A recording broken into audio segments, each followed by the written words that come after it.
Gold, diamond, antique, குண்டன் நகைகள் மற்றும் gold பாரினை நியாயமான விலையில் நிறைவான தரத்துடன் பெற்றுக்கொள்ள பெம்ப்லியில் கிருஷ்ணிகா ஜுவல்லர்ஸ். தொடர்புகளுக்கு 020 89 00 014. வணக்கம், இது ஐபிசி தமிழின் இன்றைய பிரதான செய்திகள். முதலில் தலைப்புச் செய்திகள். விசேட சட்டத்தை நடைமுறைப்படுத்தியேனும் கல்வி உரிமையை பாதுகாப்பேன். சர்வதேச வணிகடன் தரப்பினரோடு அரசாங்கம் நிலையான இணக்கப்பாடுகளை எட்டவில்லை. காசாவில் தொடரும் பல எண்ணிக்கை. இஸ்ரேலிய ராணுவம் தீவிர தாக்குதல். ஆசியாவிலேயே பலமிக நாடாக இலங்கையை மாற்றும் ரணில். சாபமாக மாறியுள்ள எதிரணிகள் தேர்தலில் மக்கள் உரிய பாடம் புகட்டுவார்கள். இன்றைய காலநிலை தொடர்பில் மக்களுக்கு விடுத்துள்ள எச்சரிக்கை. தொடர்பென விரிவான செய்திகள். எதிர்காலத்தில் பாடசாலை கல்வி நேரத்தின் போது தொழிற்சங்க நடவடிக்கைகளில் ஆசிரியர்கள் ஈடுபட இடமளிக்கப் போவதில்லை என்றும், அவசர சட்டத்தை நடைமுறைப்படுத்தியேனும் மாணவர்களின் கல்வி உரிமையை பாதுகாப்போம் என்றும் ஜனாதிபதி ரணில் விக்ரமசிங்க தெரிவித்தார். பலாகுட ஸ்ரீ தர்மானந்த வித்யானந்த பிரிவனாவுக்கு நேற்றைய தினம் ஜனாதிபதி விஜயம் மேற்கொண்டிருந்த போதே இவ்வாறு தெரிவித்துள்ளார். இதுகுறித்து அவர் மேலும் தெரிவித்துள்ளதாவது, இந்த நாட்களில் ஆசிரியர் சங்கங்களின் நடவடிக்கைகளால் ஆசிரியர் பணியினரின் மரியாதை கேள்விக்குறியாகியுள்ளது. கண்ணீர் புகை குண்டு தாக்குதலுக்கு மத்தியில் பாதுகாப்பு தரப்பினரின் தடைகளை தகர்த்து செல்லும் ஆசிரியர்களின் பிள்ளைகளுக்கு முன்னுதாரணமாக இருக்க முடியாது. எனவே எதிர்காலத்தில் பாடசாலை கல்வி நேரத்தின் போது தொழிற்சங்க நடவடிக்கைகளில் ஈடுபட இடமளிக்கப் போவதில்லை. விசேட சட்டத்தை நடைமுறைப்படுத்தியேனும் மாணவர்களின் கல்வி உரிமையை பாதுகாப்போம். இவ்வாறு ஜனாதிபதி தெரிவித்துள்ளார். சர்வதேச இறையாண்மை பத்திரதாரர்கள் உட்பட சர்வதேச வணிகடன் தரப்புடன் அரசாங்கம் இதுவரை எந்த நிலையான இணக்கப்பாடுகளையும் எட்டவில்லை என ஐக்கிய மக்கள் சக்தியின் நாடாளுமன்ற உறுப்பினர் ஹர்ஷடி சில்வா தெரிவித்துள்ளார். இதுகுறித்து அவர் மேலும் தெரிவித்துள்ளதாவது, ஜனாதிபதியின் உரையை நாம் முழுமையாக செவிமடுத்தோம். ஐக்கிய மக்கள் சக்தி எல்லா விடயங்களுக்கும் எதிர்ப்பை தெரிவிக்கவில்லை. உரையை எழுதி கொடுத்தவர் யார் என்று தெரியவில்லை. சர்வதேச நாணய நிதியத்தை நாடுமாறு ஆரம்பத்திலிருந்து கூறி வந்தோம். இந்த நாட்டின் சரியான தாய் யார் என்பதை நாட்டு மக்கள் புரிந்து கொள்வர். ஐக்கிய மக்கள் சக்தி அசடு போல்தான் இதுவரை செயல்பட்டுள்ளதா? நாம் எவ்வாறு செயல்பட்டோம் என்பதை ஜனாதிபதி கூறும் முன்னர் ஒருமுறை சிந்தித்து பார்க்க வேண்டும். ஆம், சர்வதேச நாணய நிதியத்தை நாடுமாறு நாமே ஆரம்பத்தில் கூறினோம். 2020 நாடாளுமன்றத்திற்கு வந்த முதல் நாளே இதை நாம் கூறினோம். சர்வதேச நாணய நிதியத்துடன் நாடு இணக்கப்பாடு கண்டதற்கு நாம் எதிராக வாக்களிக்கவில்லை. பேச்சை எழுதியவர் இதனை அறிந்திருக்கவில்லை போல் தெரிகின்றது. பிரதான இருதரப்பு உத்தியோகபூர்வ கடன் வழங்குனர்களான சீனா, ஜப்பான், இந்தியா உள்ளிட்ட ஏனைய நாடுகளுடன் அதன் உத்தியோகபூர்வ கடன்தாரர்களுடன் இணக்கப்பாட்டை எட்டியதற்கு மகிழ்ச்சி அடைகின்றோம். செஹான் சேமசிங்க, அலிசப்ரி போன்றவர்களின் அரசாங்கமே ஜப்பானை போ என்று கூறி விரட்டியது. இவர்களே ஆரம்பத்தில் இதனை எதிர்த்தனர். இணக்கப்பாடு எட்டிய விடயங்களை நாடாளுமன்றம் சமர்ப்பித்ததாக தெரிவித்துள்ளனர். இதற்கு ஆதரவு வழங்குமாறு கோரியுள்ளனர். அதன் உள்ளடக்கம் குறித்தும் அறிய வேண்டியுள்ளது. 2028 வரை கடன் தவணைகளை செலுத்த வேண்டிய தேவை இல்லை என தெரிவித்திருந்தார். கடன் தவணை காலம் தாழ்த்தும் போது வட்டி செலுத்த வேண்டுமா இல்லையா? அதன் பிற்பாடு வட்டி விகிதம் என்ன? இது தொடர்பான விடயங்களை அறிய விரும்புகின்றோம். சர்வதேச இறையாண்மை பத்திரதாரர்கள் உட்பட சர்வதேச வணிகடன் தரப்பினரோடு இதுவரை எந்த நிலையான இணக்கப்பாடுகளையும் அரசாங்கம் எட்டவில்லை. இவ்வாறு ஹர்ஷடி சில்வா தெரிவித்துள்ளார். காசாவில் கடந்த 24 மணித்தியாலங்களில் மாத்திரம் 47 பாலஸ்தீனியர்கள் கொல்லப்பட்டுள்ளதுடன் 57 பேர் வரை காயமடைந்துள்ளதாக தெரிவிக்கப்பட்டுள்ளது. இஸ்ரேலிய ராணுவம் தொடர்ந்தும் காசாவில் பல நகரங்கள் மீது வான்வழி தாக்குதல்களை முன்னெடுத்து வருகின்றது. இந்த நிலையில் காசாவின் பல பகுதிகளில் உள்ள மக்கள் பஞ்சத்தால் பாதிக்கப்பட்டுள்ளதாக சர்வதேச ஊடகங்கள் தெரிவித்துள்ளன. காசா மீதான இஸ்ரேலின் தாக்குதல்கள் ஆரம்பத்திலிருந்து தற்போது வரை 37,765 பேர் கொல்லப்பட்டுள்ளதுடன் 86,000க்கும் அதிகமானோர் காயமடைந்துள்ளதாக குறிப்பிடப்படுகின்றது. இந்த நிலையில் காசாவில் 21,000 சிறுவர்கள் காணாமல் போயிருப்பதாக அதிர்ச்சி தகவல் வெளியாகியுள்ளது.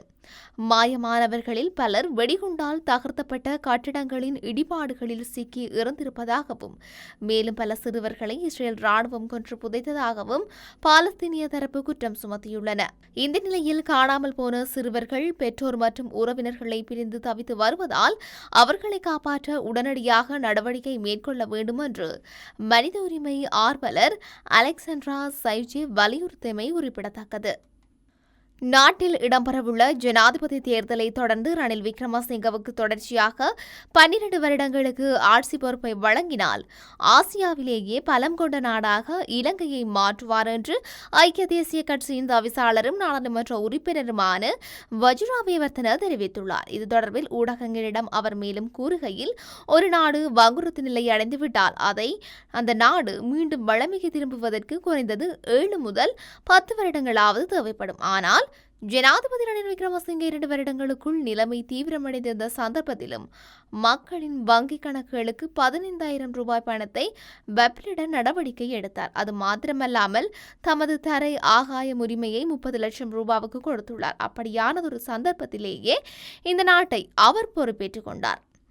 2020ஆம் ஆண்டிலிருந்து 2024ஆம் ஆண்டு வரை தடைப்பட்டிருக்கும் வேலை திட்டங்களை மீள ஆரம்பிப்பதற்கு வாய்ப்பு கிடைக்கும் தொழிலாளர்களுக்கு சாதகமாக அமையும்.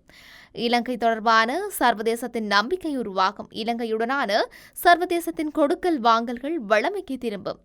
கடன் செலுத்தாமை தொடர்பில் தற்போது வரையில் அமெரிக்காவில் 3 வழக்குகள் இருக்கின்றன. அந்த வழக்குகளிலும் மாற்றம் ஏற்படும். மேலும் பொருளாதார மேம்பாடு தொடர்பாக சட்டமூலம் நாடாளுமன்றத்தில் சமர்ப்பிக்கப்பட்டுள்ளது. ஜூலை 2ஆம் தேதியின் பின்னர் ஜனாதிபதி நாடாளுமன்றத்தில் சிறப்புரை நிகழ்த்துவார். அதன் பின்னர் அந்த சட்டத்துக்கான அனுமதியை பெற்றுக்கொண்டு அடுத்த கட்ட நடவடிக்கைகளை முன்னெடுக்கக்கூடியதாக இருக்கும் என தெரிவித்துள்ளார். எதிர்க்கட்சிகளின் செயற்பாடுகள் தொடர்பில் எதிர்வரும் தேர்தலில் மக்கள் உரிய பாடம் புகட்டுவார்கள்.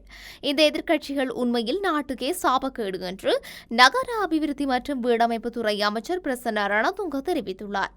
ஹம்பகா மாவட்ட முன்னாள் உள்ளூராட்சி மன்ற உறுப்பினர்களுடன் உரையாடுகையில் இடம்பெற்ற கலந்துரையாடலின் போதே அமைச்சர் பிரசன்ன மேற்கொண்டவாறு குறிப்பிட்டுள்ளார். தொடர்ந்தும் தெரிவிக்கையில், ஜனாதிபதி தேர்தல் நடைபெறவுள்ள நிலையில் எதிர்க்கட்சிகள் வெளிநிறுத்த போராட்டங்களை முன்னெடுத்து வருகின்றன. அரசு அதிகாரம் பெறுவதற்கு முன்பே இருந்த பொதுமக்களை பணிய கைதிகளாக பிடித்து வேலைநிறுத்தம் செய்து வரும் ஒரு கும்பல் ஆட்சி அதிகாரம் கிடைத்தால் என்ன செய்வார்கள் என்று நினைத்து பார்க்க முடியாது. இப்படிப்பட்டவர்களிடமிருந்து நல்ல எதிர்காலத்தை மக்கள் எதிர்பார்க்க முடியாது. தற்போது சம்பளத்தை அதிகரிக்க முடியாது. 2024 வரவு செலவு திட்டத்தில் அதற்கான ஒதுக்கீடு எதுவும் செய்யப்படவில்லை. ஜனாதிபதி ரணில் விக்ரமசிங்க தலைமையிலான பொருளாதார சீர்திருத்த வேலை திட்டம் காரணமாக நாட்டுக்கு மக்களுக்கும் கிடைத்த இந்த விரைவான வெற்றிகளை எதிர்க்கட்சிகளால் தாங்கிக் கொள்ள முடியவில்லை. ஐக்கிய மக்கள் சக்தியும் தேசிய மக்கள் சக்தியும் எப்போதும் இந்த நாட்டில் பாசாங்குத்தனம் மற்றும் பொறாமையின் அடிப்படையிலேயே அரசியல் செய்கின்றார்கள். இந்த கடினமான நேரத்தில் அவர்கள் வேலைநிறுத்தம் செய்து நாட்டின் அனைத்து குடிமக்களையும் கடுமையான அழுத்தத்துக்கு உள்ளாக்குகின்றனர். இந்த வேலைநிறுத்த மாஃபியாவில் நாட்டின் முன்னேற்றத்தை மாற்ற முடியாது. சந்திகளில் கூட்டங்களை நடத்தி மக்களுக்கு பொய்யான வீண் பேச்சுக்களை விட்டு செல்லும் எதிர்க்கட்சிக்கு பொருளாதார தீர்வே இல்லை.